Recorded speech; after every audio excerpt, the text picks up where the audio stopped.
Story time audio ബുക്സിലേക്ക് എല്ലാവർക്കും സ്വാഗതം. ജോസി വാഗമറ്റം എഴുതിയ നോവൽ ചാവുകടൽ. രാവിലത്തെ ചായ കച്ചവടം കഴിഞ്ഞ് ഉച്ചക്കത്തേക്കുള്ള ചോറും കറികളും തയ്യാറാക്കാനായി ആഞ്ചലോസിനെയും കൂട്ടി വീട്ടിലേക്ക് വന്നതാണ് എമിലി. കഞ്ഞിയും പയറും ചെമ്മീൻ ചമ്മന്തിയും അച്ചാറും 4 മത്തി വറുത്തതും, ഇതാണ് ഉച്ചഭക്ഷണത്തിൻ്റെ മെനു. ബാംഗ്ലൂരിലെത്തിയ ശേഷം ജാനറ്റ് ഒന്ന് ഫോൺ വിളിച്ചില്ലല്ലോ എന്ന് എമിലി ആഞ്ചലോസിനോട് ആവലാതി പോലെ പറഞ്ഞു. ആഞ്ചലോസ് പച്ചമുളകും സവാളയും അരിയുന്നതിനിടയിൽ എമിലി ഒന്ന് നോക്കി. ബാംഗ്ലൂർ ചെല്ലുമ്പോൾ വിളിക്കാറുള്ളതാ, എമിലി പറഞ്ഞു. ആഞ്ചലോസിൽ നിന്ന് അതിന് മറുപടിയൊന്നും ഉണ്ടായില്ല. എമിലി മത്തി വെട്ടിക്കൊണ്ടിരിക്കെ ഒരു ഓട്ടോറിക്ഷയുടെ ശബ്ദം മുറ്റത്ത് നിന്ന് കേട്ടു. മീൻ മൂടി വെച്ച് അടുപ്പിന് മീതെ കത്തിയും വച്ചിട്ട് എമിലി മുറ്റത്തിൻ്റെ വടക്ക് വശത്തുകൂടി മുൻഭാഗത്തേക്ക് ചെന്ന് നോക്കി. ഓട്ടോയിൽ നിന്നിറങ്ങുന്ന ജോജോയും റെജീനയും. ഇങ്ങോട്ട് ഇറങ്ങി വാടി. റെജീന ഓട്ടോയിൽ നിന്ന് ജാനറ്റിനെ വലിച്ചിറക്കുന്നു. ജോജോ അവളുടെ ലഗേജെല്ലാം ഓട്ടോയിൽ നിന്ന് പെറുക്കിയെടുക്കുന്നു. അത് തിണ്ണയിൽ കൊണ്ടുവയ്ക്കുന്നു.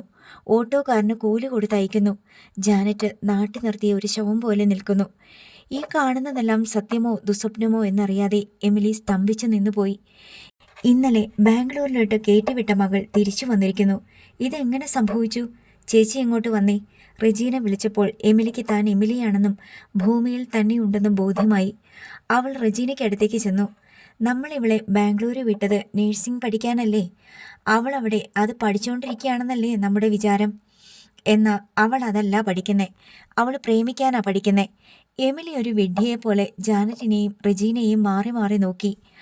അവധിക്ക് വന്നപ്പോൾ ഞാനിവളെ കീഴും മേലും മറിച്ചിട്ട് ചോദ്യം ചെയ്തതാ, നിനക്കാരെങ്കിലുമായിട്ട് പ്രേമമുണ്ടോടിയെന്ന്. കള്ളി ഒരക്ഷരം മിണ്ടിയിട്ടില്ല. അവളുടെ പ്രേമക്കാര്യം. പ്രേമമോ?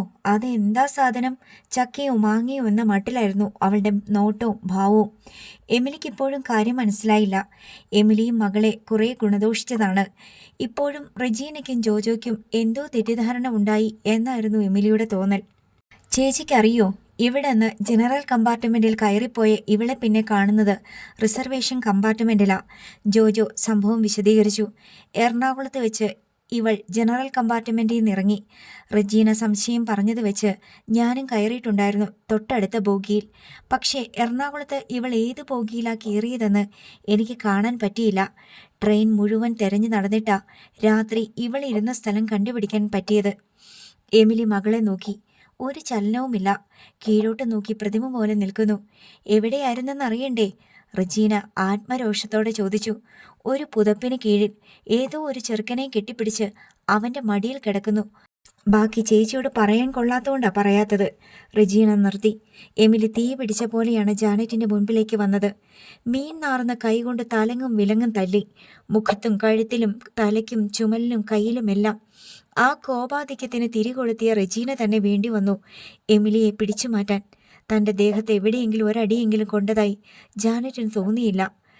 വിചാരണയും വിധിയും ശിക്ഷയും തീർന്നു എന്ന് തോന്നിയപ്പോൾ അവൾ വീട്ടിനകത്തേക്ക് പ്രേതസഞ്ചാരം പോലെ നടന്നുപോയി. ഇല്ലാത്ത കാശുണ്ടാക്കി പഠിപ്പിക്കാൻ വിട്ടതാ. എന്നിട്ട് എന്തായി? റെജീന ആരോടെന്നില്ലാതെ ചോദിച്ചു. നീയല്ലേടി വിട്ടത്? ഞാൻ നിർബന്ധിച്ചായിരുന്നോ? എമിലി റെജീനയോട് ദേഷ്യപ്പെട്ടു. അവളുടെ പഠിത്തം നിന്നു പോയപ്പോൾ അതിൻ്റെ അർത്ഥം അത്രയും പഠിക്കാനേ അവൾക്ക് വിധിയുള്ളെന്നാ. അതിനും മീതെ പഠിപ്പിക്കാൻ നോക്കിയാ ഇങ്ങനെ ഇരിക്കും. എമിലി റെജീനയാണ് പഠിച്ചത്. 50,000-ഓളം രൂപയോളം പാഴായിപ്പോയി. അതുകൂടാതെ റെജീനയുടെ കയ്യിൽ നിന്ന് പണം കുറേ ചിലവായി. അവൾ പഠിച്ച് രക്ഷപ്പെടുന്നെങ്കിൽ പോട്ടേന്ന് കരുതിയതല്ലേ ചേച്ചി ഇങ്ങനെയൊക്കെ ചെയ്തേ? അല്ലാണ്ട് കയ്യിൽ നീക്കിയിരിപ്പ് പൈസ ഉണ്ടായിട്ടാണോ? ഇനി നിർത്തിയേക്ക്. ഒരു മീൻ വട്ടി വാങ്ങിച്ചു കൊടുക്ക്. കടപ്പുറത്തെ പെണ്ണുങ്ങളുടെ കൂടെ മീൻ വിൽക്കാൻ പോട്ടെ. റെജീനയും ജോജോയും അധികം വൈകാതെ മടങ്ങിപ്പോയി.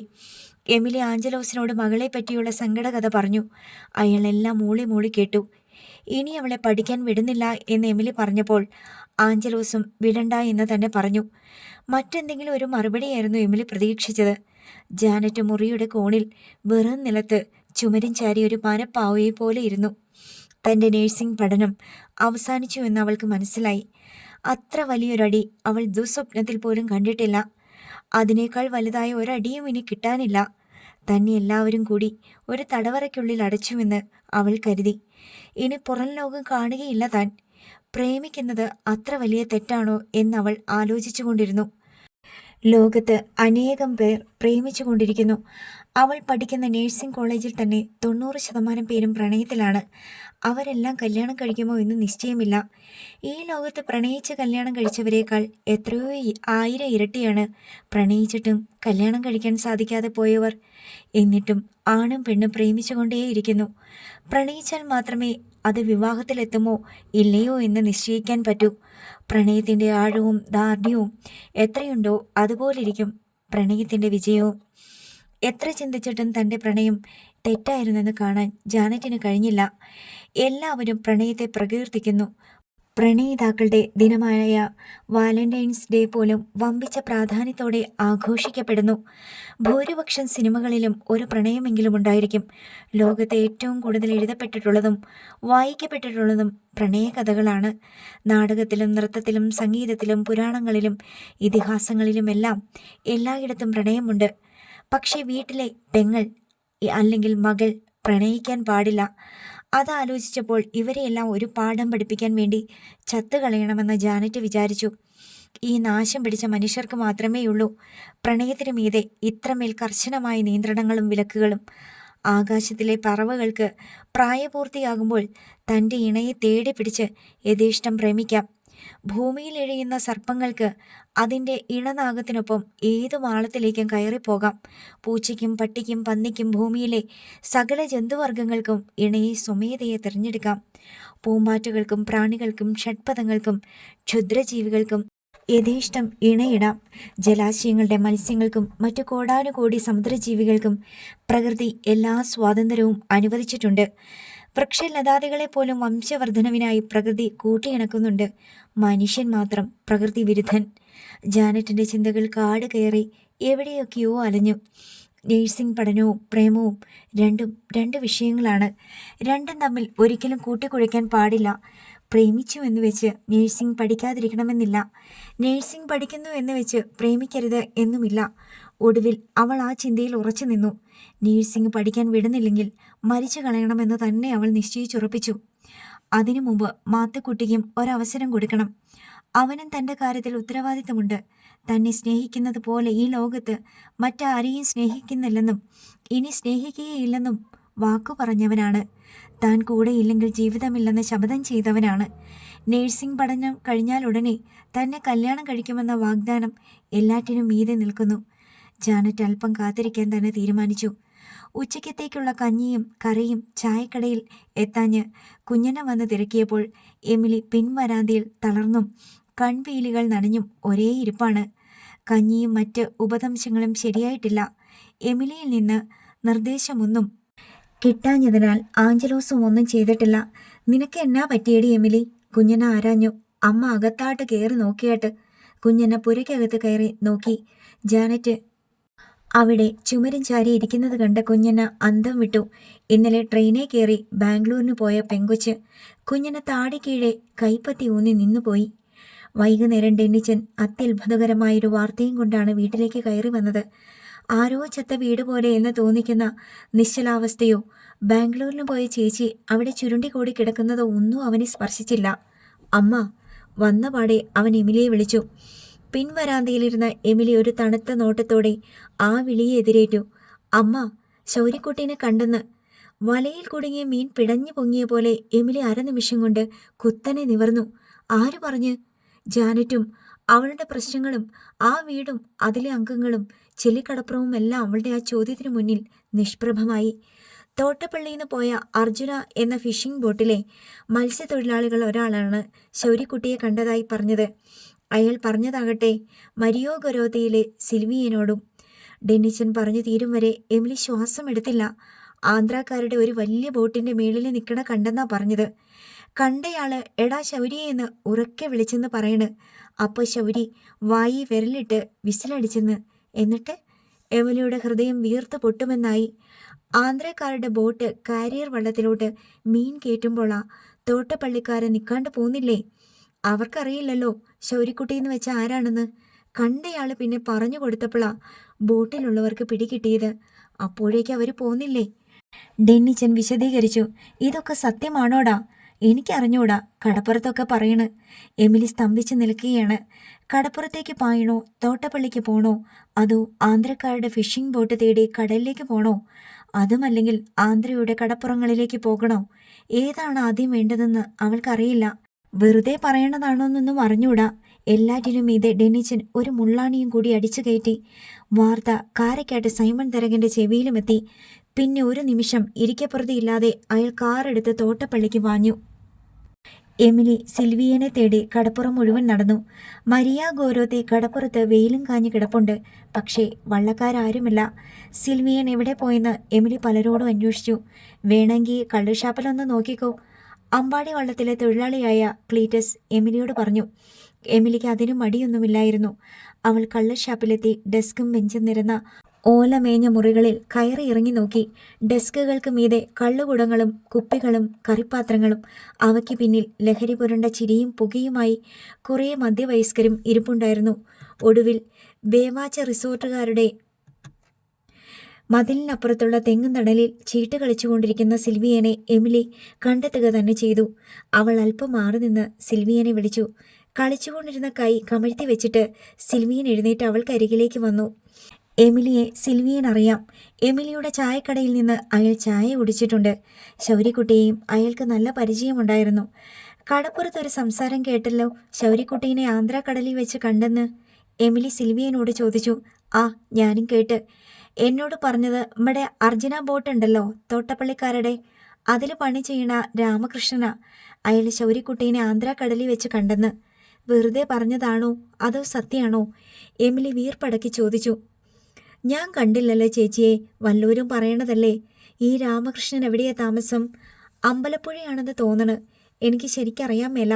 രാമകൃഷ്ണന് ശൗര്യക്കുട്ടീനെ അറിയാവോ? ശൗര്യക്കുട്ടി തോട്ടപ്പള്ളിയിലും വള്ളപ്പണിക്ക് പോയിട്ടുണ്ടല്ലോ. അതവൻ കുട്ടിയായിരുന്നപ്പോഴല്ലേ. ഇപ്പോൾ അവൻ വലുതായി കാണത്തില്ലേ? അത് ശരിയാ, സിൽവിയൻ അനുകൂലിച്ചു. ഇനി രാമകൃഷ്ണനെ കണ്ടാൽ അഡ്രസ്സ് വാങ്ങിച്ചു തരുമോ? ഫോൺ നമ്പറും തരാം. പക്ഷേ എങ്കിൽ അവർ ബോട്ടിന് പോയാൽ ചിലപ്പോൾ 40 50 ദിവസം കഴിഞ്ഞാൽ തിരിച്ചു വരണത്. അത് സാരമില്ല, മറക്കാതെ എനിക്ക് വാങ്ങിച്ചു തന്നാൽ മതി. സിൽവിയൻ അത് സമ്മതിച്ചു. എമിലി തിരിച്ച് ചായക്കടയിലെത്തി. ആഞ്ചലോസും കുഞ്ഞനെയും ചായക്കടയിലുണ്ട്. എമിലി ശൗര്യക്കുട്ടിയുടെ വിവരം തേടി പാഞ്ഞു നടക്കുന്നത് ആഞ്ചലോസ് കാണുന്നുണ്ട്. ശൗര്യക്കുട്ടി തൻ്റെ മകനല്ല എന്നിപ്പോൾ ആഞ്ചലോസിനറിയാം. അതേപറ്റി പറഞ്ഞ് പലരും ആഞ്ചലോസിനെ പ്രകോപിതനാക്കാൻ ശ്രമിക്കാറുണ്ട്. നീ കടലിൽ പോയി കാണാതായി. 2 കൊല്ലം കഴിഞ്ഞ എമിലി പ്രസവിച്ചത്. അതെങ്ങനെ സംഭവിച്ചു ആഞ്ചലോ? കടിക്കാത്ത നായുടെ വായിലേക്ക് കമ്പിട്ടിളക്കുന്ന ഉത്സാഹത്തിൽ ചിലർ ചോദിക്കും. ആഞ്ചലോസ് കഥ കേൾക്കുന്ന കുട്ടിയെ പോലെ ചോദ്യകർത്താവിൻ്റെ മുഖത്തേക്ക് നോക്കിക്കൊണ്ടിരിക്കും. ആ ചോദ്യത്തിൻ്റെ ഉത്തരം ചോദിച്ചയാൾ തന്നെ പറയണം. ശൗര്യക്കുട്ടിയുടെ അപ്പൻ ആരാണെന്ന് അറിയുമോ നിനക്ക്? കാരക്കാട്ട് സൈമൺ തരകൻ. ആയിക്കോട്ടെ, അതിനിപ്പോൾ എന്താണ് എന്ന മട്ടിൽ ആഞ്ചലോസ് ഇരിക്കും. ആഞ്ചലോ, കടലിൽ പോയ നീ ചത്തുപോയി എന്ന് കേട്ട ശേഷം നിന്റെ കെട്ടിയവളുണ്ടല്ലോ എമിലി, അവക്ക് സൈമൺ തരകന്റെ മീൻകൂടത്തിലായിരുന്നു പണി. അങ്ങനെ കിട്ടിയതാ ശൗര്യക്കുട്ടീനെ. ആയിക്കോട്ടെ, അതിനിപ്പോൾ എന്താണ്? ആഞ്ചലോസിന്റെ നിർവികാരത ശബ്ദമില്ലാതെ അവരോട് പറഞ്ഞുകൊണ്ടിരിക്കും. ഇനി ജാനറ്റും ഡെന്നിച്ചനും മറ്റു പലരുടെയും മക്കളാണെങ്കിൽ കൂടിയും ആഞ്ചലോസിനൊന്നുമില്ലേ? ശ്രീലങ്കയിൽ നിന്ന് ചെല്ലിക്കടപ്പുറത്ത് വന്ന ശേഷമുള്ള അറിവുകളും കാഴ്ചകളും വികാരങ്ങളും വീക്ഷണങ്ങളുമായി അയാൾക്കുള്ളൂ. കഷ്ടപ്പാടുകളും വിഷമതകളും ഉണ്ടെങ്കിൽ കൂടിയും നിലവിലുള്ള ജീവിതത്തിൽ അയാൾ സംതൃപ്തനാണ്. ശൗര്യക്കുട്ടിയെ അന്വേഷിച്ച് എവിടെയെങ്കിലും പോകണമെന്ന് എമിലി പറഞ്ഞാൽ അങ്ങനെ പോകാനും കൂടി ആഞ്ചലോസ് സന്നദ്ധനായിരുന്നു. തോട്ടപ്പള്ളിയിൽ ചെന്ന് അർജുന ബോട്ടിൻ്റെ ആളുകളെ കണ്ട് സൈമൺ തരകൻ ശൗര്യക്കുട്ടിയെപ്പറ്റി ചില അന്വേഷണങ്ങൾ നടത്തുകയുണ്ടായി. മത്സ്യത്തൊഴിലാളിയായ രാമകൃഷ്ണനാണ് ശൗര്യക്കുട്ടി എന്നൊരാളെ ആന്ധ്രക്കാരുടെ ബോട്ടിൽ കണ്ടതായി പറഞ്ഞതെന്ന് അവർ വെളിപ്പെടുത്തി. കരക്കിറങ്ങിയ രാമകൃഷ്ണൻ അമ്പലപ്പുഴയിലുള്ള വീട്ടിലേക്ക് പോയിരിക്കുകയാണ്. സംഭവം ഏറെക്കുറെ ഈ മട്ടിലായിരുന്നുവെന്ന് അർജുന ബോട്ടിലെ ആളുകൾ പറഞ്ഞു.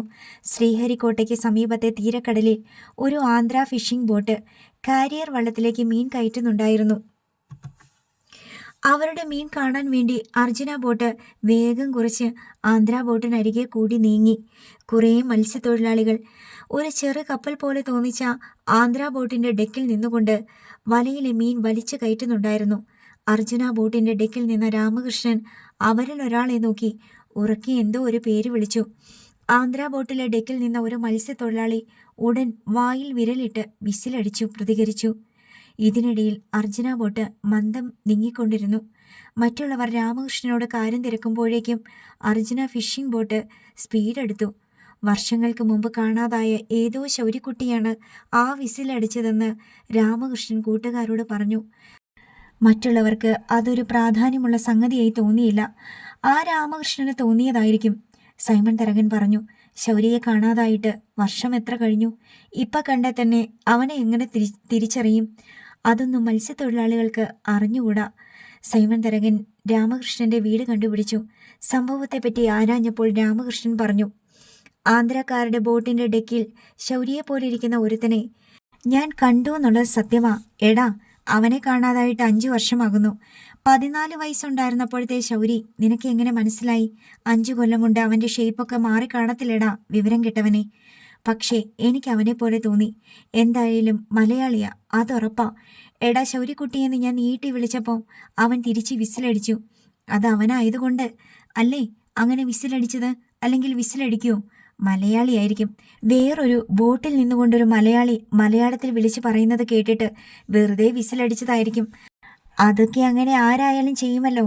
ആ, ചിലപ്പോൾ അങ്ങനെയായിരിക്കും. നീ അവനെ നല്ലപോലെ അടുത്ത് കണ്ടില്ലല്ലോ? ഇല്ല. അവന് താടിയും മീശയൊക്കെ ഉണ്ടാവും. അതൊന്നും ഞാൻ കണ്ടില്ല. പിന്നെ എന്തോന്ന് കണ്ടിട്ടാ നീ ഇതൊക്കെ വിളിച്ചു പറഞ്ഞുകൊണ്ട് നടക്കണത്? ഞാൻ ആരോടും ഒന്നും വിളിച്ചു പറഞ്ഞില്ലല്ലോ മുതലാളി. പിന്നെങ്ങനെ ചെല്ലിക്കടപ്പുറത്ത് വിവരം അറിഞ്ഞു? ആ, ഞാനാ മരിയ ഗോരയത്തിലെ സിൽവേനോട് പറഞ്ഞായിരുന്നു. അതിപ്പോൾ ചെല്ലിക്കടപ്പുറത്ത് പാട്ടായല്ലോ. മുതലാളിക്ക് അത് നല്ലതാണല്ലോ. ശൗര്യക്കുട്ടി ജീവിച്ചിരിപ്പുണ്ടെന്ന് 4 ആൾ അറിയട്ടെ. മുതലാളി അവനെ തല്ലിക്കൊന്ന് കടലിൽ താത്തിയെന്നും പറഞ്ഞല്ലായിരുന്നോ കേസും പോലീസും? അതൊന്നും സാരമില്ലടാ, അവൻ ചത്തോട്ട്. ജീവിച്ചിരിപ്പുണ്ടെങ്കിലാ പ്രശ്നം. അന്ന് അവൻ ജീവിച്ചിരിപ്പില്ല മുതലാളി. പിന്നെ നീ കണ്ടെന്ന് പറഞ്ഞത്? മുതലാളി, അത് ശൗര്യക്കുട്ടിയാണെന്ന് എനിക്ക് ബലമായി സംശയമുണ്ട്. അതാ. എടാ, നിനക്ക് നിങ്ങളുടെ ബോട്ട് അടുപ്പിച്ച് എല്ലാം നോക്കിക്കണ്ട് ചോദിച്ചറിഞ്ഞിട്ട് വന്നൂടായിരുന്നോ? മുതലാളി, ബോട്ട് നമ്മുടെ സ്വന്തമല്ലല്ലോ. നമ്മൾ വെറും പണിക്കാരനല്ലേ. ഞാൻ പറഞ്ഞപ്പോഴേക്കും ബോട്ട് ഓടിക്കൊണ്ടിരുന്നു. അത് ശൗര്യക്കുട്ടിയാണോ എന്ന് നോക്കിയിട്ട് തിരിച്ചു പോകാമെന്ന് ഞാൻ പറഞ്ഞ ആരെങ്കിലും കേൾക്കുക? ശരി, ആ ബോട്ടിൻ്റെ പേര് നിനക്കറിയാവോ? സായി ബാബ. തെലുങ്കും ഇംഗ്ലീഷുമാ എഴുതി വെച്ചിരുന്നേ. വേറൊരാളാ പറഞ്ഞത് സായി ബാബ. സായി ബാബ. സൈമൺ തരകൻ മനപ്പാഠമാക്കുന്നത് പോലെ പിറുപിറുത്തു. അതിനുശേഷം ബെൻസ് കാർ കിടക്കുന്നിടത്തേക്ക് നടന്നുപോയി. അടുത്ത ദിവസം തൻ്റെ ഭർത്താവ് ആന്ധ്രയിലേക്ക് യാത്ര പുറപ്പെടാൻ തയ്യാറെടുക്കുന്നത് കണ്ട് എൽസമ്മ ചോദിച്ചു, എന്തിനാ ഇപ്പോൾ ആന്ധ്രയ്ക്ക്? പോകേണ്ട കാര്യമുണ്ട്. എന്നോട് പറയാൻ വയ്യാത്ത കാര്യമാണോ? ആ, നീ അറിയേണ്ട യാതൊരു ആവശ്യവുമില്ല. എന്നുവെച്ച് ഞാനൊന്നും അറിഞ്ഞില്ലെന്ന് വിചാരിക്കണ്ട. നീ എന്തറിഞ്ഞു? ശൗര്യക്കുട്ടിയെ തിരക്കി പോവുകയാണെന്ന് ആര് പറഞ്ഞു നിന്റെ അടുത്ത്? ആരെങ്കിലും ആയിക്കോട്ടെ, ഞാൻ ഈ ചെല്ലിക്കടപ്പുറത്ത് എന്ത് നടന്നാലും അറിയും. ശൗരി ജീവനോടെ ഇരിപ്പുണ്ടെന്ന് മരിയ ഗോരവത്തിലെ സിൽവിയൻ പറഞ്ഞു നടക്കുന്നത് ഞാൻ അറിഞ്ഞല്ലോ. അത് സത്യമാണോന്ന് ഞാൻ അന്വേഷിക്കട്ടെ. അവൻ ജീവിച്ചിരിപ്പുണ്ടെങ്കിൽ നിങ്ങൾക്ക് സമാധാനിക്കാലോ. കടപ്പുറംകാരെല്ലാം വിചാരിച്ചേക്കണത് നിങ്ങൾ ശൗര്യയെ കൊന്ന് കടലിൽ തള്ളിയെന്നല്ലേ. ആ പേരുദോഷം മാറുമല്ലോ. നീ ചിലക്കാണ്ടിരി എൽസമേ. സൈമൺ തരകിന് ദേഷ്യം വന്നു. അവൻ എവിടെയെങ്കിലും പോയി ജീവിക്കട്ടെ. നമ്മുടെ ഡാനിസിന്റെ പ്രായമാണല്ലോ. അവനെ കൊണ്ട് നിങ്ങൾക്ക് എന്തെങ്കിലും ശല്യമുണ്ടോ? സൈമൺ തരകൻ മറുപടി പറയാതെ എൽസമ്മയുടെ മുന്നിൽ നിന്ന് പോയി. ആന്ധ്രയ്ക്ക് പോകാൻ സൈമൺ തരകൻ തൻ്റെ മൂത്ത മകൻ റോയിയെയും ഒപ്പം കൂട്ടി. അവനാണെങ്കിൽ ഇംഗ്ലീഷ് കൈകാര്യം ചെയ്യാൻ അറിയാം. നെടുമ്പാശ്ശേരിയിൽ നിന്ന് വിമാനത്തിൽ വിശാഖപട്ടണത്തിലേക്ക് ടിക്കറ്റ് ബുക്ക് ചെയ്തിട്ടുണ്ടായിരുന്നു. ബെൻസ് കാറിൽ അപ്പനും മകനും ഡ്രൈവറും കൂടി നെടുമ്പാശ്ശേരിക്ക് വൈകുന്നേരം തിരിച്ചു. ആന്ധ്രയുടെ തെക്കൻ തീരക്കടലിലെ പ്രധാനപ്പെട്ട മിക്ക മത്സ്യബന്ധന തുറമുഖങ്ങളിലും മകനെയും കൂട്ടി അലഞ്ഞു നടന്ന് സൈമൺ തരകൻ ശൗര്യക്കുട്ടിയെ പറ്റി അന്വേഷിച്ചു. സായിബാബ എന്ന പേരുള്ള ബോട്ടിനെ പറ്റി തിരക്കിയപ്പോൾ ആ പേരിൽ 10ഓ 12ഓ ബോട്ടുകളുണ്ടെന്ന് അറിവായി. 2 ആഴ്ചയോളം നീണ്ട തിരച്ചിൽ അവസാനിപ്പിച്ച് സൈമൺ തരകനും റോയ് സൈമണും കൂടി കേരളത്തിലേക്ക് മടങ്ങി. ശൗര്യയെ കണ്ടെന്ന് പറഞ്ഞു പരത്തിയ രാമകൃഷ്ണനെയും സിൽവിയനെയും തല്ലിക്കൊല്ലണമെന്നുണ്ടായിരുന്നു സൈമൺ തരകന്. സൈമൺ തരകന്റെ ദേഷ്യം കണ്ട് എൽസമ്മ പറഞ്ഞു, ശൗരി ജീവിച്ചിരിപ്പില്ലെങ്കിൽ അത് നല്ലതല്ലേ? സൈമൺ തരകൻ ഭാര്യയുടെ നേർക്ക് കുന്തം കൊണ്ട് കുത്തുന്ന ഒരു നോട്ടം നോക്കി. നീ തന്നെയല്ലേടി പറഞ്ഞത് ശൗരി ജീവിച്ചിരിപ്പുണ്ടെങ്കിൽ അതെനിക്ക് നല്ലതാണെന്ന്? അതെ, അതിലെന്താ തെറ്റ്? സൈമൺ തരകൻ ഭാര്യയെ ഒന്നും കൂടി നോക്കി. നീയൊക്കെ എങ്ങനെ മനുഷ്യ സ്ത്രീയായി ഈ ഉലകത്തിൽ ജന്മമെടുത്തു എന്നായിരുന്നു ആ നോട്ടത്തിന്റെ അർത്ഥം. ഡാൻഡസിന്റെ വയലിൻ കച്ചേരി ഉണ്ടായിരുന്നു കോളേജിന്റെ യൂത്ത് ഫെസ്റ്റിവലിന്. നിങ്ങൾ കണ്ടില്ലല്ലോ, തെലങ്കന്മാരുടെ പുറകെ നടക്കുമല്ലായിരുന്നോ? എൽസമ്മ വിഷയം പാടെ മാറ്റിക്കളഞ്ഞു. എന്തായിരുന്നു അവന് കിട്ടിയ കയ്യടി? നീ പോയോ കച്ചേരി കേൾക്കാൻ? സൈമൺ തരകൻ ചോദിച്ചു. ആ, പിന്നെ പോകാതിരിക്കുവോ? അവന് സമ്മാനവും കിട്ടി, ഫസ്റ്റ് പ്രൈസ്. അവനെ ഇങ്ങ് വിളിക്കടി. സൈമൺ തരകന്റെ സ്വരം അല്പം മയപ്പെട്ടു. എൽസമ്മ മകനെ വിളിച്ച് അപ്പൻ്റെ മുന്നിൽ കൊണ്ടുവന്ന് നിർത്തി. സൈമൺ തരകന് ഡാൻഡസിനെ പറ്റി വലിയ അഭിമാനമാണ്. അവൻ്റെ കലാപരമായ കഴിവുകളെ അയാൾ മനസ്സാ ബഹുമാനിക്കുന്നുണ്ട്. നല്ല മൂഡിലാണെങ്കിൽ സൈമൺ തരകൻ പറയും, എൻ്റെ അപ്പൻ്റെ മുത്തപ്പൻ പള്ളിപ്പാട്ടുകാരനായിരുന്നു, നല്ല പോലെ ഹാർമോണിയം വായിക്കുമായിരുന്നു. ആ കഴിവ് ഡാൻഡസിന് കിട്ടിയേക്കണത്. അത് എൽസമ്മ സമ്മതിച്ചു കൊടുക്കില്ല. എൽസമ്മയുടെ പൂർവികരിൽ ഒരു കലാകാരനുണ്ടായിരുന്നു. അയാൾ ബാൻഡ് വാദ്യക്കാരനായിരുന്നു. ആ പാരമ്പര്യമാണ് ഡാൻഡസിന് കിട്ടിയിരിക്കുന്നത് എന്ന് എൽസമ്മ തർക്കിക്കും. തങ്ങളുടെ മറ്റു മക്കളോടില്ലാത്തത്രയും വാത്സല്യം എൽസമ്മയ്ക്കും സൈമൺ തരകനും ഡാൻഡസിനോടുണ്ട് എന്നതൊരു പരമാർത്ഥമാണ്. റോയ് സൈമണിനും റോബിനും ഡോളിക്കും അക്കാര്യത്തിൽ ചില പരിഭവങ്ങളും പരാതികളും ഉണ്ടായിരുന്നു. എൽസമ്മ അതെല്ലാം കൂടി ഒരൊറ്റ സമവാക്യം കൊണ്ട് ഹരിച്ചു കളയും. അവൻ കുഞ്ഞല്ലേ, നിങ്ങളുടെ എല്ലാം കുഞ്ഞനുജനല്ലേ അവൻ. ഞങ്ങൾ കൊടുക്കുന്നതിനേക്കാളും സ്നേഹം നിങ്ങളല്ലേ അവന് കൊടുക്കേണ്ടത്. ഡാൻഡസിൻ്റെ സ്വഭാവത്തിലും ഇതര സഹോദരങ്ങളെ അപേക്ഷിച്ച് വ്യത്യസ്തതയുണ്ടായിരുന്നു. പൊതുവെ ശാന്തനാണ് ഡാൻഡസ്, സൗമ്യനാണ്. അവൻ്റെ ശബ്ദത്തിന് തന്നെ ഒരു ഇമ്പമുണ്ട്. വാക്കുകൾ കൃത്യമായി അടുക്കി മിനുസപ്പെടുത്തിയതുപോലെയാണ് അവൻ്റെ ഉച്ചാരണ ശുദ്ധി. റോയ് സൈമൺ അഹന്ത നിറഞ്ഞവനും അത് മറ്റുള്ളവരുടെ മുൻപാകെ പ്രദർശിപ്പിക്കാൻ ഉത്സുകനുമാണ്. അവൻ്റെ പിതാവിനെ പോലെ നിർദ്ദയനാണെന്ന് എൽസമ്മ മനസ്സിലാക്കി വെച്ചിട്ടുണ്ട്. റോബിൻ എടുത്തുചാട്ടക്കാരനാണ്.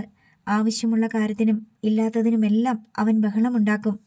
വലിയ മണ്ടത്തരങ്ങൾ എടുത്ത് തലയിൽ വയ്ക്കും. ഡോളി സൈമണ് ആടയാഭരണങ്ങളോടും അണിഞ്ഞൊരുങ്ങി നടക്കുന്നതിനോടുമാണ് കമ്പം.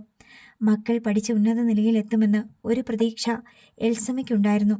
ചെറുപ്രായത്തിൽ പഠിത്തക്കാരുടെ ചില ലക്ഷണങ്ങളൊക്കെ 3 പേരും പ്രകടിപ്പിച്ചിരുന്നു. റോയ് സൈമൺ MBA പഠിച്ചിട്ട് വന്ന് വീട്ടിൽ നിൽപ്പായി. പുറമെ എവിടെയെങ്കിലും ചെറിയ ശമ്പളത്തിൽ ജോലി ചെയ്യാൻ അയാൾക്ക് താല്പര്യമില്ല. ഐസ് ഫാക്ടറികളുടെയും മീൻവള്ളങ്ങളുടെയും ബിസിനസ്സിൽ സൈമൺ തരകനെ സഹായിക്കുകയാണ് റോയ് സൈമൺ ഇഷ്ടപ്പെട്ട തൊഴിൽ. മകൻ ഒരിടത്തും എത്താതെ പോയതിനെപ്പറ്റി എൽസമ്മ വേവലാതിപ്പെടുമ്പോൾ സൈമൺ തരകൻ പറയും, എൻ്റെ തൊഴിൽ മുന്നോട്ട് കൊണ്ടുപോകാനും ആരെങ്കിലും വേണ്ടേ? എങ്കിൽ രണ്ടാമത്തവനോ? Robin Simon. അവനും ഒരിടത്തും എത്തിയില്ല. തമിഴ്നാട്ടിലെ 2 കോളേജുകളിൽ എഞ്ചിനീയറിങ്ങിന് കൊണ്ടുപോയി ചേർത്തു. 2 നിന്നും റാഗിങ് പേടിച്ച് റോബിൻ തിരിച്ചു പോന്നു. ഒരിടത്ത് റാഗിങ് അല്പം കടുത്തുപോയി. അതോടെ അന്യസംസ്ഥാനത്ത് പോയി പഠിക്കുക എന്നത് അവന് പേടി സ്വപ്നമായി. 2 വർഷം പാഴായിപ്പോയി. അവൻ ആലപ്പുഴയിൽ ഒരു ബിസിനസ് ശരിയാക്കി കൊടുക്കാമെന്നാണ് സൈമൺ തരകൻ്റെ കണക്കുകൂട്ടൽ. ഡോളി സൈമണെ MBBSന് വിട്ട് ഡോക്ടറാക്കാൻ കഴിയുമെന്നായിരുന്നു എൽസമ്മയുടെ പ്രതീക്ഷ. പക്ഷേ അവൾക്ക് എൻട്രൻസ് എന്ന കടമ്പ കടക്കാനായില്ല. തുടർന്ന് ഡിഗ്രി പരീക്ഷകളായ BCom, MCom എന്നിവ പാസ്സായി. ഇനി കല്യാണം കഴിച്ച് കളയാം എന്ന മട്ടിൽ വീട്ടിൽ നിൽക്കുകയാണ്. ഇവരുടെ എല്ലാം ഇടയിലാണ് ഡാൻഡസ് വ്യക്തമായ സ്വഭാവ സവിശേഷതകളോടും കലാനൈപുണ്യത്തോടും തിളങ്ങി നിൽക്കുന്നത്. ഡാൻഡസ് മുന്നിൽ വന്നു നിന്നപ്പോൾ സൈമൺ തരകന് തൻ്റെ മുഖമൽപ്പം ഉയർത്തേണ്ടി വന്നോ എന്നൊരു സംശയം. തന്നേക്കാൾ മകന് 2 ഇഞ്ച് ഉയരമെങ്കിലും കൂടുതലില്ലേ? എന്നേക്കാൾ പൊക്കം വെച്ചോടി ഇവന്? സൈമൺ തരകൻ എൽസമ്മയോട് ചോദിച്ചു. ആ ഉണ്ട്, എൽസമ്മ അഭിമാനത്തോടെ പറഞ്ഞു. നിനക്ക് വയലിൻ കച്ചേരിക്ക് സമ്മാനം കിട്ടിയെന്ന് പറഞ്ഞു കേട്ടല്ലോ? സൈമൺ തരകൻ സന്തോഷം അടക്കി പിടിച്ച് ചോദിച്ചു. ശരിയാണ്, ഡാൻഡസ് പറഞ്ഞു. അവൻ്റെ ശബ്ദം മാത്രമല്ല രൂപവും സൗകുമാര്യമുള്ളതാണെന്ന് സൈമൺ തരകൻ അഭിമാനത്തോടെ കണ്ടു. സുന്ദരൻ. ആരും ഒരിക്കൽ കൂടി നോക്കും. സ്നേഹമോളം വെട്ടുന്ന പുഞ്ചിരിക്കുന്ന കണ്ണുകൾ. നിന്റെ കച്ചേരി കാണാൻ പറ്റിയില്ലല്ലോ. പപ്പ ശൗര്യയെ കാണാൻ പോയിട്ട് കണ്ടോ? ഡാൻഡസ് ചോദിച്ചു. ആര് പറഞ്ഞു ഞാൻ ശൗര്യയെ കാണാൻ പോയെന്ന്? മമ്മി പറഞ്ഞല്ലോ. സൈമൺ തരകൻ ഭാര്യയെ നോക്കി. അതിപ്പോൾ ഞാൻ പറഞ്ഞില്ലെങ്കിലും മക്കൾക്കെല്ലാം അറിയാം ശൗര്യ നിങ്ങളുടെ മകനാണെന്ന്. മുഖത്തടിക്കുന്നത് പോലെ എൽസമ്മ പറഞ്ഞു. ഡാൻഡസിൻ്റെ മുന്നിൽ വെച്ചുണ്ടായ ആ പ്രഖ്യാപനം സൈമൺ തരകന് അങ്ങേയറ്റം അപമാനകരമായി തോന്നി. ഡാൻഡസ് ഇല്ലായിരുന്നെങ്കിൽ കണ്ണു പൊട്ടുന്ന ഒരു തെറി കൊണ്ട് എൽസമ്മയുടെ നാവടപ്പിച്ചേനെ സൈമൺ തരകൻ. അവൻ ജീവിച്ചിരിപ്പുണ്ടെങ്കിൽ വിളിച്ചോണ്ട് വന്ന് അവനൊരു ബോട്ടോ വള്ളമോ കൊടുത്തുകൂടെ പപ്പ? ഡാൻഡസിൻ്റെ ചോദ്യം കേട്ട് സൈമൺ തരകൻ ഞെട്ടിപ്പോയി. അവൻ ജീവിച്ചു പോട്ടെ പപ്പ, എല്ലാവർക്കും അറിയാമല്ലോ. പിന്നെന്താ? നീ ആവശ്യമില്ലാത്ത കാര്യങ്ങൾ സംസാരിക്കരുത് കേട്ടാ. നീ ചെറുതാ, നിനക്ക് ലോക വിവരമില്ല. വല്ലവരും വല്ലതും പറയണത് കേട്ട് ഇവിടെ വന്ന് പറയല്ലേ, അത് നല്ല ശീലമല്ല. സൈമൺ തരകൻ മകനെ ശകാരിച്ചു. ആരും പറഞ്ഞു കേട്ടതല്ല, എനിക്ക് തോന്നിയതാ. ശൗര്യയെ ഞാൻ കണ്ടിട്ടുണ്ട്. അവൻ ആരാണെന്ന് എനിക്കറിയാം. നീ പോയിരുന്ന് വല്ലത് പഠിക്കാനുണ്ടെങ്കിൽ പഠിക്ക്. ഡാൻഡസ് പിന്നെ ഒന്നും പറയാതെ സൈമൺ തരകൻ്റെ മുന്നിൽ നിന്ന് പോയി. നീയാണോ അവന് ഇതെല്ലാം പഠിപ്പിച്ചു കൊടുത്തത്? സൈമൺ തരകൻ എൽസമ്മയോട് തട്ടിക്കയറി. അവൻ ചെറിയ കുട്ടിയാണെന്നാണോ നിങ്ങളുടെ വിചാരം? 19 വയസ്സായി അവന്. ഇതൊന്നുമല്ല, ചോദ്യങ്ങൾ വരാനിരിക്കുന്നേ ഉള്ളൂ. സൈമൺ തരകന് ഒരു മുന്നറിയിപ്പ് നൽകിയിട്ട് എൽസമ്മ അയാളുടെ മുന്നിൽ നിന്ന് പോയി കളഞ്ഞു. ശൗര്യക്കുട്ടിയെക്കുറിച്ചുള്ള എമിലിയുടെ അന്വേഷണങ്ങൾ എങ്ങുമെത്താതെ അവസാനിച്ചു. സിൽവിയനിൽ നിന്ന് അഡ്രസ് വാങ്ങി അവൾ അമ്പലപ്പുഴയിൽ പോയി രാമകൃഷ്ണനെ കണ്ട് സംസാരിച്ചു. രാമകൃഷ്ണൻ സൈമൺ തരകനോട് പറഞ്ഞത് തന്നെ എമിലിയോടും പറഞ്ഞു. ബോട്ടിൻ്റെ ഡെക്കിയിലെ മീൻ വല വലിച്ചു കയറ്റുന്നവരുടെ കൂട്ടത്തിൽ നിൽക്കുന്ന കണ്ടപ്പോൾ എനിക്ക് തോന്നി അവൻ ശൗര്യക്കുട്ടീനെ പോലെ ആണല്ലോ എന്ന്. ഞാൻ അവൻ്റെ പേര് പറഞ്ഞ് കൂക്കി വിളിച്ചു. അപ്പോൾ അവൻ എന്നെ നോക്കി വായിൽ വിരലിട്ട് വിസിലടിച്ചു. എത്ര അകലത്തീന്നാ കണ്ടത്? 50-60 അടി ബോട്ടല്ലേ, അതിൽ കൂടുതൽ അടുത്തോട്ട് ചെല്ലാൻ പറ്റില്ല. ഇടയ്ക്ക് കാരിയർ വെള്ളം കിടക്കണ്. ഞങ്ങളുടെ ബോട്ട് പതിയെ നീങ്ങിക്കൊണ്ടിരിക്കുകയാണ്. അത് ശൗര്യക്കുട്ടി തന്നെയാണോ? അങ്ങനെ ചോദിച്ചാൽ എനിക്ക് ഉറപ്പ് പറയാൻ പറ്റത്തില്ല. കണ്ടപ്പോൾ ഒരു തോന്നല്. 50-60 അടി ദൂരത്ത് നിന്നല്ലേ? നീ ശൗര്യക്കുട്ടിയാണോടാ എന്ന് ഒന്ന് ചോദിച്ചിരുന്നെങ്കിൽ. എമിലി നഷ്ടബോധത്തോടെ രാമകൃഷ്ണനെ നോക്കി. അങ്ങനെ ചോദിക്കാൻ അത് ശൗര്യക്കുട്ടിയല്ലാന്ന് എനിക്ക് തോന്നിയില്ലല്ലോ. അവൻ മിസ്സിലടിച്ചപ്പോൾ അത് ശൗര്യ തന്നെയാണെന്നല്ലേ എൻ്റെ വിചാരം. ആയിരിക്കുമല്ലേ? എമിലി വിദൂര പ്രതീക്ഷയോടെ രാമകൃഷ്ണനെ നോക്കി. സൈമൺ മുതലാളിയും ഇവിടെ വന്ന് എന്നോട് ചോദിച്ചായിരുന്നു ഞാൻ കണ്ടത് ശൗര്യനെ തന്നെയാണോന്ന്. അതെന്തിനാ അയാൾ അറിയുന്നേ? അയാളെ കൊന്ന് കടലിൽ മുക്കിയെന്നല്ലേ എല്ലാവരുടെയും വിശ്വാസം. അവൻ ജീവനോടുണ്ടെങ്കിൽ മുതലാളിക്ക് അവനെ വിളിച്ചാണ്ട് വന്ന് കാട്ടിക്കൊടുത്തിട്ട് പറയാലോ, ദാ നിൽക്കണ്, ഞാൻ തല്ലിക്കൊന്ന് കടലിലൊഴിക്കുക നിങ്ങളുടെ ശൗര്യന്ന്. അതൊന്നുമല്ല. എമിലി നിഷേധ രൂപേണ തലയാട്ടി. അതൊന്നുമല്ല കാര്യം. രാമകൃഷ്ണനോട് കാര്യം എന്താണെന്ന് എമിലി പറഞ്ഞില്ല. അവൾ ചെല്ലിക്കടപ്പുറത്തേക്ക് തിരിച്ചുപോയി. വീണ്ടും ദിവസങ്ങളും മാസങ്ങളും ചെല്ലിക്കടപ്പുറത്ത് ഇരുട്ട് വിതച്ചും വെളിച്ചം കൊയ്തും കടന്നുപോയി. ജാനറ്റ് മാത്തുക്കുട്ടിയുടെ വരവിനായി മാസങ്ങളോളം കാത്തിരുന്നത് വിഫലമായി. അവൻ്റെ മൊബൈൽ നമ്പറിലേക്ക് അവൾ കട്ട് വിളിച്ചപ്പോഴെല്ലാം സ്വിച്ച്ഡ് ഓഫ് എന്ന സന്ദേശമാണ് ലഭിച്ചത്. പിന്നീട് ഇങ്ങനെയൊരു നമ്പർ നിലവിലില്ല എന്ന അറിയിപ്പും വന്നു. തൻ്റെ കൂടെ പഠിച്ചുകൊണ്ടിരുന്ന കൂട്ടുകാരിൽ ചിലരെ ഫോണിൽ വിളിച്ച് ജാനറ്റ് മാത്തുക്കുട്ടിയെപ്പറ്റി അന്വേഷിച്ചു. മാത്തുക്കുട്ടി തുടർന്നും കോഴ്സ് പഠിക്കുന്നുണ്ടെന്നായിരുന്നു അവൾക്ക് കിട്ടിയ വിവരം. എല്ലാവരും പഠനം തുടരുകയാണ്. പ്രേമിച്ചു കൊണ്ടിരുന്നവരെല്ലാം അത് തുടരുകയാണ്. തനിക്ക് മാത്രമാണ് പഠനവും പ്രേമവും നിഷേധിക്കപ്പെട്ടിരിക്കുന്നത് എന്നത് അവളെ രോഷാകുലയാക്കുകയും ആത്മഹത്യയെക്കുറിച്ച് കൂടെ ചിന്തിക്കാൻ പ്രേരിപ്പിക്കുകയും ചെയ്തു.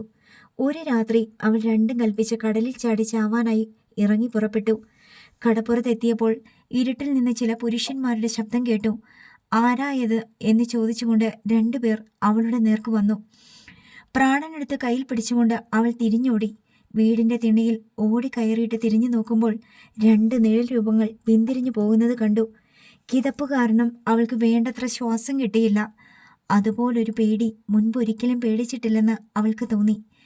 ആ സംഭവത്തിന് ശേഷം ആത്മഹത്യ എന്ന ആശയം അവൾ ഉപേക്ഷിച്ചു. മരിക്കാൻ വേറെ വഴികൾ പലതുണ്ടെങ്കിലും അതൊന്നും അവൾക്ക് സ്വീകാര്യമായി തോന്നിയില്ല.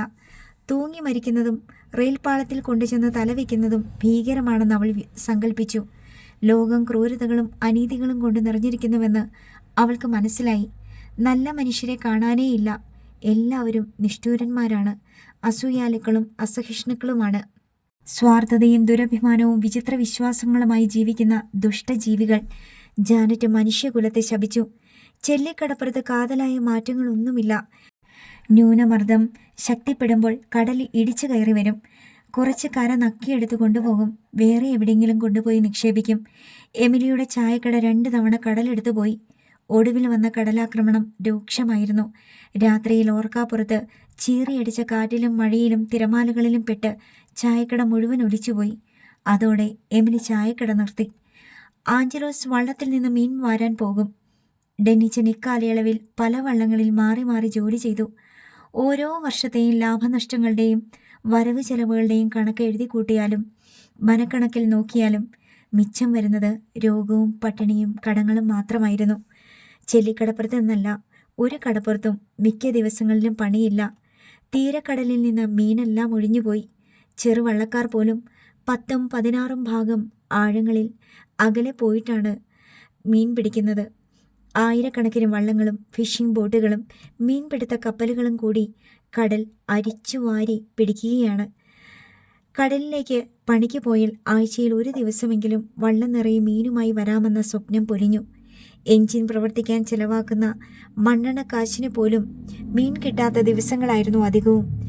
മത്സ്യത്തൊഴിലാളികളുടെ മക്കൾ മറ്റ് ജോലികൾക്ക് പോയി തുടങ്ങി. ഡെന്നിച്ചനും മറ്റെന്തെങ്കിലും തൊഴിൽ അന്വേഷിച്ചില്ലെങ്കിൽ കുടുംബം തീർത്തും പട്ടിണിയാകുമെന്ന ചിന്ത വന്നു. കടപ്പുറങ്ങളിലെ തരകന്മാർക്ക് മാത്രം കാര്യമായി ക്ഷീണമൊന്നുമില്ല. സൈമൺ തരകൻ റോയി സൈമന്റെ കല്യാണവും ഡോളി സൈമന്റെ കല്യാണവും തലേ വർഷവും പിറ്റേ വർഷവുമായി നടത്തി. എമിലിയുടെ കുടുംബത്തെ ഒഴികെ ചെല്ലിക്കടപ്പുറത്തെ സകല കുടുംബക്കാരെയും 2 കല്യാണത്തിനും ക്ഷണിച്ചിട്ടുണ്ടായിരുന്നു. അതിഗംഭീരമായ കല്യാണങ്ങൾ എന്ന് ചെല്ലിക്കടപ്പുറത്തുകാർ പറഞ്ഞു നടന്നു. എമിലിക്ക് ജാനറ്റിന്റെ കല്യാണം നടത്താൻ തീവ്രമായ ആഗ്രഹമുണ്ടായിരുന്നു. യൗവനത്തിലേക്ക് കാലൂന്നിയപ്പോൾ ആരെയും മോഹിപ്പിക്കും വിധം സുന്ദരിയായിരുന്നവൾ ഇപ്പോൾ ആ നല്ല കാലത്തിന്റെ നിഴൽ രൂപമായി മാറിക്കഴിഞ്ഞിരിക്കുന്നു. റെജീന വല്ലപ്പോഴും എമിലിയെ സന്ദർശിക്കാൻ വരും. ജാനറ്റിന് റെജീനയെ കണ്ടുകൂടാ. റെജീന വീട്ടിൽ വന്നാലുടൻ ജാനറ്റ് വീട്ടിൽ നിന്ന് ഇറങ്ങിപ്പോയിക്കൊള്ളയും. പിന്നെ റെജീന പോയി കഴിഞ്ഞ് അവൾ വീട്ടിലേക്ക് കയറി വരൂ. തൻ്റെ ജീവിതം ഇത്രമേൽ ദുരന്തമാക്കിയത് റെജീനയാണെന്ന് അവൾ ഉറച്ചു വിശ്വസിച്ചു. റെജീന വരുമ്പോഴെല്ലാം കാരക്കാട്ട് സൈമൺ തരകന്റെ മകൻ ഡാൻഡസിനെ പറ്റി എന്തെങ്കിലും പറഞ്ഞു പുകഴ്ത്തുമായിരുന്നു. എമിലിക്ക് അത് കേൾക്കാൻ യാതൊരു താല്പര്യവുമില്ല. എനിക്ക് കേൾക്കണ്ട എന്ന് പറഞ്ഞ് എമിലി മാറിപ്പോയാലും റെജീന ഡാൻഡസിനെ പ്രശംസിച്ചുകൊണ്ടിരിക്കും. ഡാൻഡസിൻ്റെ വയലിൻ, ഡാൻഡസിൻ്റെ ശബ്ദം, ഡാൻഡസിൻ്റെ സൗന്ദര്യം, ഒടുവിൽ ഇത്രയും കൂടി കൂട്ടിച്ചേർക്കും. നമ്മുടെ വല്യപ്പച്ചൻ്റെ എല്ലാ ഗുണങ്ങളും ആ ഡാൻഡസിന് കിട്ടിയിട്ടുണ്ട്. അത് കേൾക്കുമ്പോൾ എമിലിക്ക് അരശ്യം കൂടും. നമ്മുടെ വല്യപ്പച്ചൻ്റെ ഗുണം കാരക്കാട്ട് കാട്ടുപോത്തിൻ്റെ മകന് എങ്ങനെ കിട്ടാനാ? ഓ, അത് ശരിയാണല്ലോ. എന്നാലും ഡാൻഡസിനെ കാണുമ്പോഴെല്ലാം ഞാൻ നമ്മുടെ വല്യപ്പച്ചനെ ഓർത്തു പോകും. എന്താണെന്നറിയില്ല. നീ എന്തിനാ അവൻ്റെ പുറകിന് നടക്കണേ? അവൻ്റെ പാട്ടും കൂത്തും കേൾക്കാൻ പോയിട്ടല്ലേ? അതോടെ റെജീന തർക്കം അവസാനിപ്പിക്കും. ഡാൻഡസ് എമിലി ചേച്ചിയുടെ പുത്രനാണെന്ന സത്യം അന്നേരം അവളുടെ നാവിൻ തുമ്പിലിരുന്ന് തരിക്കാറുണ്ട്. ഡാൻഡസിനൊരു പ്രേമഭാചനം ഉണ്ടെന്നു കൂടി അവൾക്ക് പറയാനുണ്ടായിരുന്നു. അറക്കൽ ചാർലിയുടെ മകൾ സോണിയ റോസ്. പക്ഷേ അതും കൂടി കേട്ടാൽ ചേച്ചിക്ക് കലിയിളകുമെന്ന് കരുതി അവൾ അക്കാര്യം മനസ്സിലടക്കി വെച്ചു.